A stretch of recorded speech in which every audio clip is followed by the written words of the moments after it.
பேசுறோம். நீங்க சொல்லுங்க, குழுவெல்லாம் தேவையில்லை, நீங்க சொல்லுங்க சிபிஎஸ் ரத்து செய்வோம்னு சொல்லி.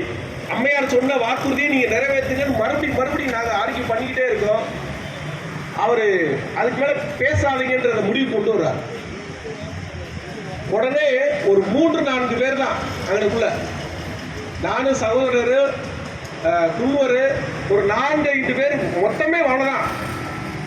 கிட்டத்தட்ட போன கூட்டம் ஒரு 33 பேருக்கு மேல, பொதுச் செயலாளர்கள் போன கூட்டம், பொதுச் செயலாளர் தலைவர்கள் போன கூட்டம் ஒரு 4-5 பேர் மட்டும்தான் முடியாது, சிபிஎஸ் ரத்து பண்ணாம நாங்க போராட்டத்தை முடிக்க மாட்டோம்னு சொல்லி வெளியில வந்து அந்த போராட்டத்தை நடத்தும். அன்னைக்கு அந்த போராட்டத்தை நடத்துறதுனாலதான் கிட்டத்தட்ட ஒரு 2 hours அந்த 7வது ஊதியக்குழு 2 வருஷத்துக்கு தள்ளி போக வேண்டிய 7வது ஊதியக்குழு அமல்படுத்தப்பட்டுச்சு. ஆனா கடைசி வரை அவர்கள் விடாப்பிடியாக சிபிஎஸ் ரத்து செய்யணும். அதுக்கப்புறம் அடுத்தடுத்த காலங்களில் நடைபெற்ற எந்த போராட்டத்திலையும் இப்போது இதே வீடியோ எடுத்து நீங்க போட்டுக்கோங்க. அதிமுக ஆட்சி காலத்தில் நம்ம நடத்தின போராட்டத்தை விட திமுக ஆட்சி காலத்தில் நம்ம நடத்தின போராட்டம் மிக மிக பெரிய போராட்டங்கள், அரசுக்கு மிக மிக நெருக்கடியான காலகட்டங்கள்.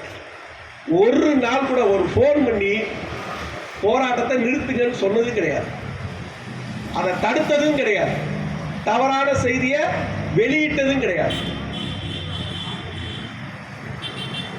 நம்மளுடைய குணம், நம்மளுடைய கோரிக்கையை கேட்டு நம்மளுடைய இயக்கம் போராடுது. அவர்களுடைய வரைமுறை அவர்களுக்கு நன்றாகவே தெரியும். இதை தடுப்பதற்கு ஒரு காலம் அவர் முன்முயற்சி எடுத்ததே கிடையாது.